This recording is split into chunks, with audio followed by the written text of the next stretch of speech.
All right, everyone, welcome back into another NBA props video. Going to be touching on the top prop bets today on both PrizePicks and Underdog for the NBA for the most part, but I do want to start out with a pretty big edge that we are getting in PGA.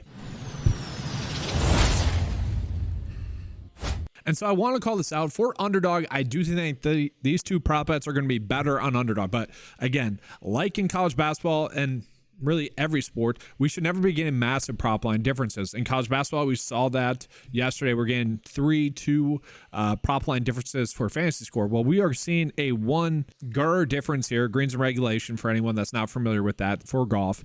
This is a 1 difference there. That should not be the case. Now, I will say the greens are much more difficult to hit. The average greens hit last year was 11.4 or something like that, okay?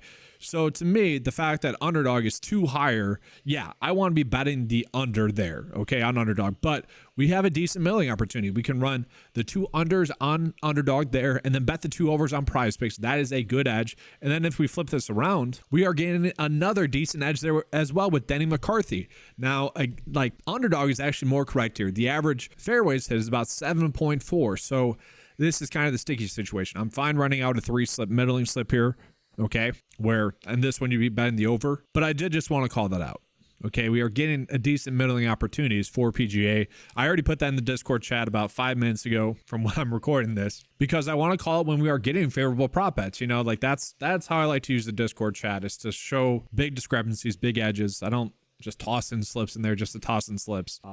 But let's go ahead and get into today's NBA slate. We do have a lot of injury news. It's going to be tough to break down today's slate. Again, with all the injury news, we don't know exactly who's going to be active or inactive. Now, we are getting some fantasy score prop bets for this first game, so I will touch on that into detail. The rest of the games, probably not as much. But yeah, let's look at this first game. Cleveland versus Washington. A decently high-scoring game. Cleveland is favored to win by 11.5 points. We have seen that throughout this whole season, though, with Washington. That's just how it's going to go with them. And so we look at the prop bets that we are getting for Washington. Daniel Gafford for over fantasy score is popping up, 54.79% chance to hit.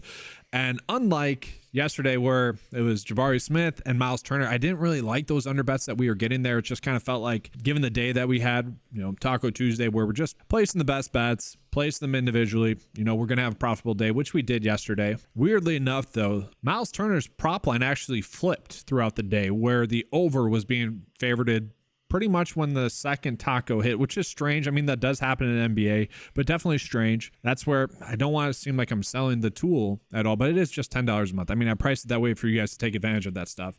Unfortunate. I mean, I hate when that happens, when a prop bet basically it flipped. It was a good EV bet for the over fantasy score, which had that happened during the video, I would have been much more happy to give you guys that as a pick. Again, can't control that. Sucks that it happened. But that's my long way of saying I can get behind Gafford to get over his fantasy score here.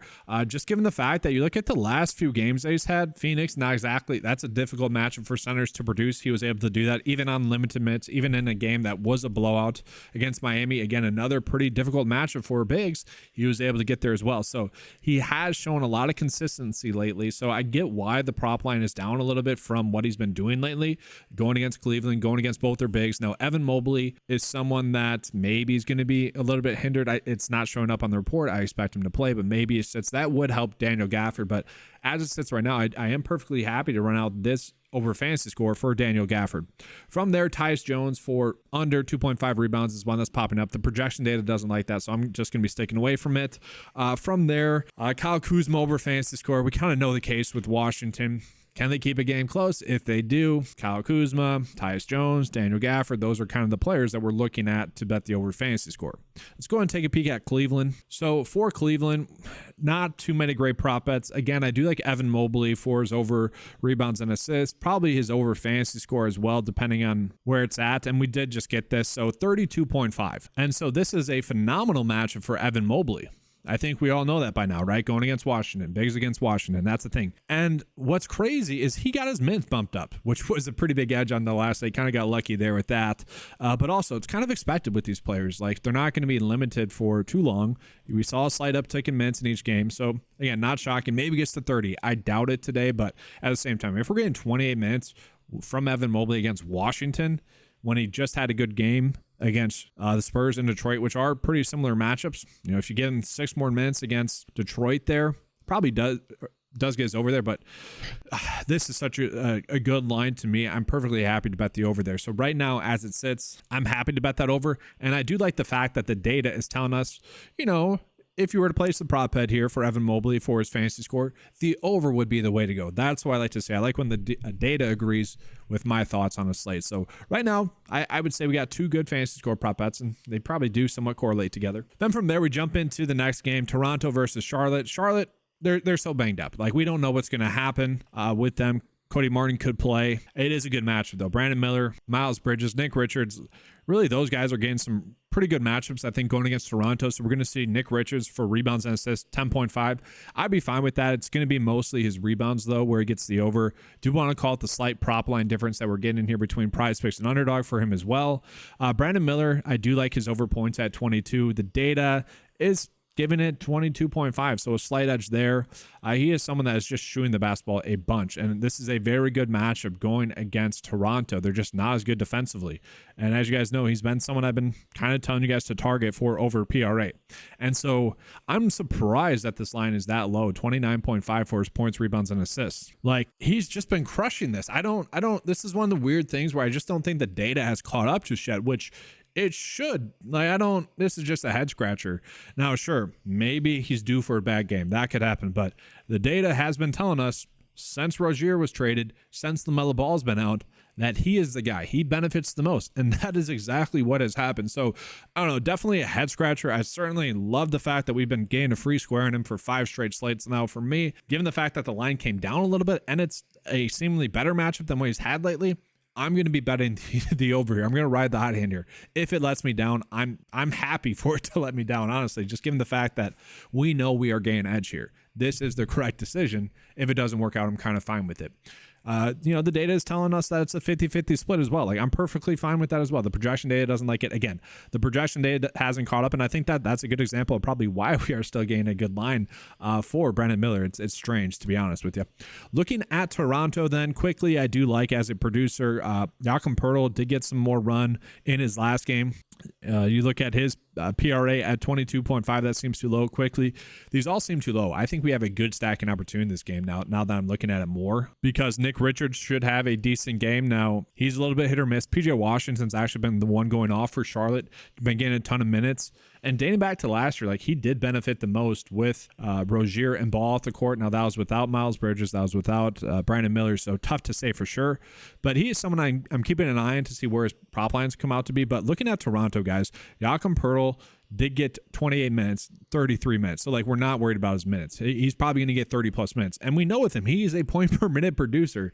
And so for his PRA to be as low as it is at 22.5, like, I want to stack this game. Like, that's the conclusion I'm coming to. Quickly seems too low as well. For his PRA to be at 27.5, that seems too low. Now, he did have a bad game in his last game against the Pelicans. That's probably why they got blown out, right? 3 for 10, 1 for 3. Not a good game, only 24 minutes. Against Charlotte, we fully expect him to have a good game. And so, typically speaking, he's getting 16 plus shot attempts up. I think that's a very good use of a stack. Now, I'd rather go Joachim Poeltl, Brandon Miller. I feel like those are the 2 safe ones in this game. But quickly in a game stack, I'm going to be using RJ Barrett. Very much hit or miss in his shots. He needs to be hitting his shots. But, man, since he's gotten there, he's just been crushing this over. So I don't really think the day is just really caught up here. I think we're getting some pretty big edges. And so we will see we are getting some fantasy score lines for Jrue Holiday. If he sits at, that really does change the dynamic of this game. Like Derek White, we probably want to bet his over fantasy score. Porzingis is someone that's been really crushing. Just for what it's worth, he has been crushing a ton in the first half. That seems to be a trend. Maybe someone you could look at for first half props. Typically, I don't like to recommend those, but that does seem to be the trend. This is going to be a higher scoring game, so DeJounte Murray for his over fantasy score is okay in a game stack.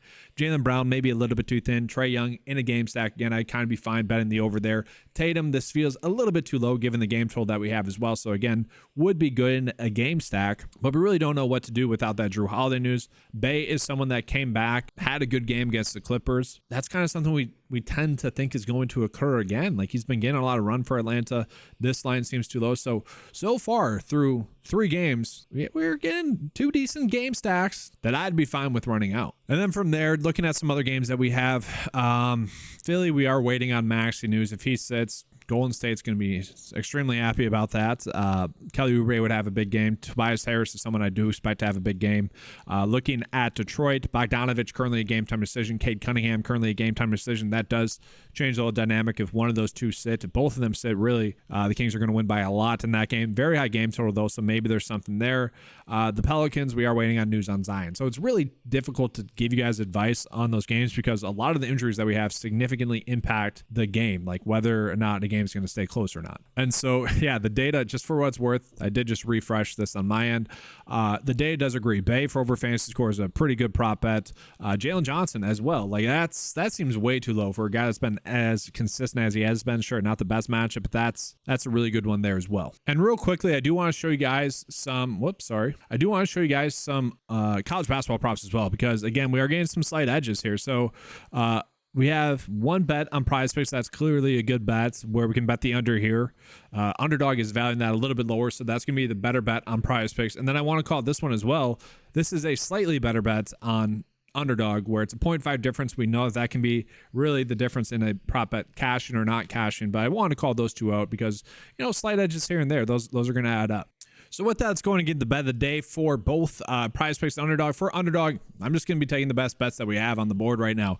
I don't know if I exactly would want to go out of my way to target Wyndham Clark for under his greens and regulation because he's a player I have a lot of exposure to in DFS, but by all means, should be a good bet. Like, if you want to include that, you can. These are the other prop bets that were popping up for college basketball on Underdog that seem to be good ones. Did touch on the Kyle one as well, just because we were getting a slight edge on that over PrizePicks. Now let's go ahead and show you guys the PrizePicks slip. So again, I do think we have a little bit of a game stacking opportunity in this Charlotte versus Washington game. Okay.